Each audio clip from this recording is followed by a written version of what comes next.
In this video, we'll see the solution to the practice exercise Create View Template. This exercise requires us to duplicate a floor plan view and edit the visibility graphic overrides to change the way objects are displayed in the view. We'll then need to apply a filter to control the colour of specific objects and create a view template from the view that we can then apply to multiple views. And finally, we'll make changes to the view template and see how that is applied to the multiple views. Let's start by opening the exercise file Create View Template. And here we can see we're looking at the Floor 2 floor plan, and this is the view we'll use to create our furniture plan from.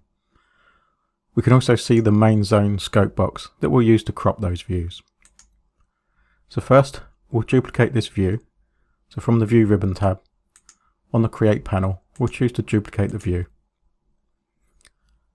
And then we'll rename this view Floor 2 Furniture Layout. Next, we'll go to the Properties palette and we'll choose the main zone scope box to crop the view with. And then whilst we're here, we'll uncheck Crop Region Visible so that we no longer see that crop region. Next, we'll go to the Visibility Graphic Overrides to change the way the objects look.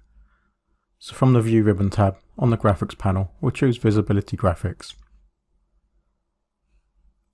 And first we'll scroll down to the bottom of the model categories and we'll find the walls.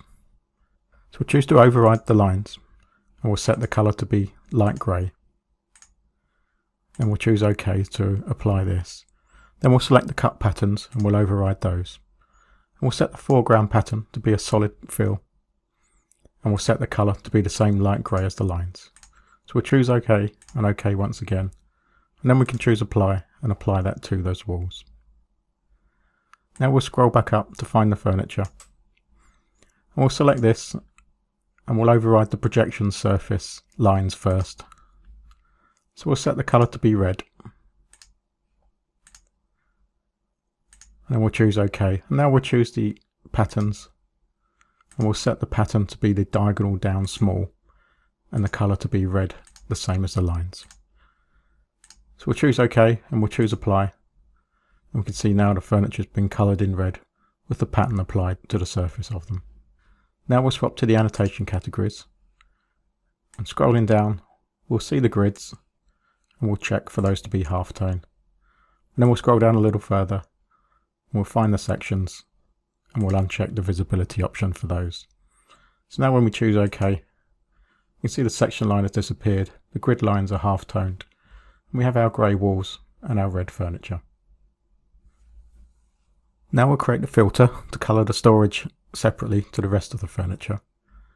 So from the View ribbon tab, on the Graphics panel, we'll choose Filters.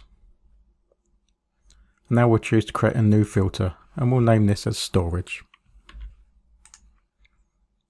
Under the categories, we'll check the furniture category so that furniture is included within this filter.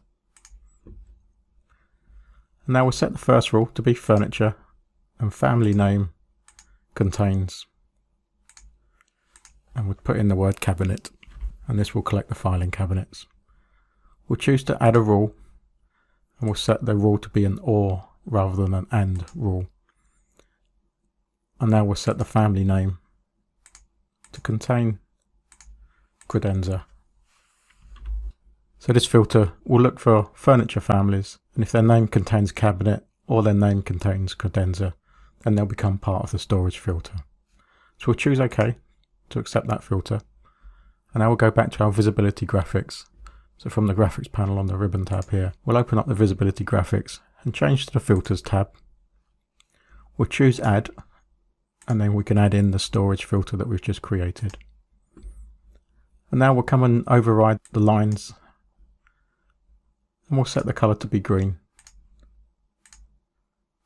And now we'll choose the patterns and we'll just change the colour of those to be the same green. Now when we choose OK, we should see that the storage here, so these are the credenza objects, and we've also got some filing cabinets here that are then coloured separately to the rest of the furniture as they are being controlled by the filter that we've just applied. So now we're ready to create our view template. So once again from the View ribbon tab, on the Graphics panel, under View Templates, we'll choose Create Template from Current View. And we'll name this as Furniture Layout. So choose OK to accept that. We can see that we have that created and we can view its properties here. We'll choose OK to accept the default. And now, although we've created the template from this view, we now need to associate it to the view. So from the Properties palette on the Identity data, we'll choose View Template and None, and then select the Furniture Layout template and choose OK to associate that to the view. So that's the furniture layout plan for floor 2 finished. We now need to repeat this for floors 3 and 4. So I'll choose floor 3 and then right click and we'll choose to duplicate that view. And now we'll right click and rename this to be floor 3 furniture layout. And now we'll repeat this with floor 4 as well. So right click and duplicate the view. And then right click and rename and floor 4 furniture layout. So now we can select both of the new furniture layout views by using the Control key and select them in the project browser.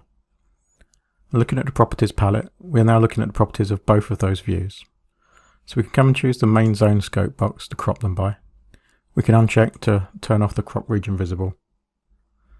And now we can come and apply the view template by selecting None and selecting the furniture layout view template and choosing OK. And now we can swap between the floor 4, floor 3 and floor 2 furniture layouts. We can see that they all have the same template applied. So from the View ribbon tab, we'll choose Tile Views and then we'll type ZA to zoom all views to fit. So we can see our 3 furniture layout plans plus our original floor 2 plan. So now we'll go to Manage the View Templates. So from the View ribbon tab on the Graphics panel, under View Templates, we'll choose Manage View Templates. We'll select the furniture layout template. Then we can come to the VG Overrides filters and choose to edit those. And this time we'll change the colour from green. We'll set it to be blue. And we'll do the same with the patterns as well. We can choose OK.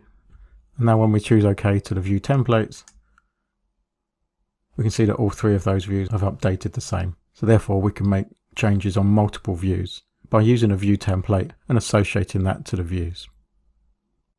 So that completes this exercise and ends this video. And to recap, in this video we've seen how to duplicate a view and edit the visibility graphics to control the way the objects are displayed.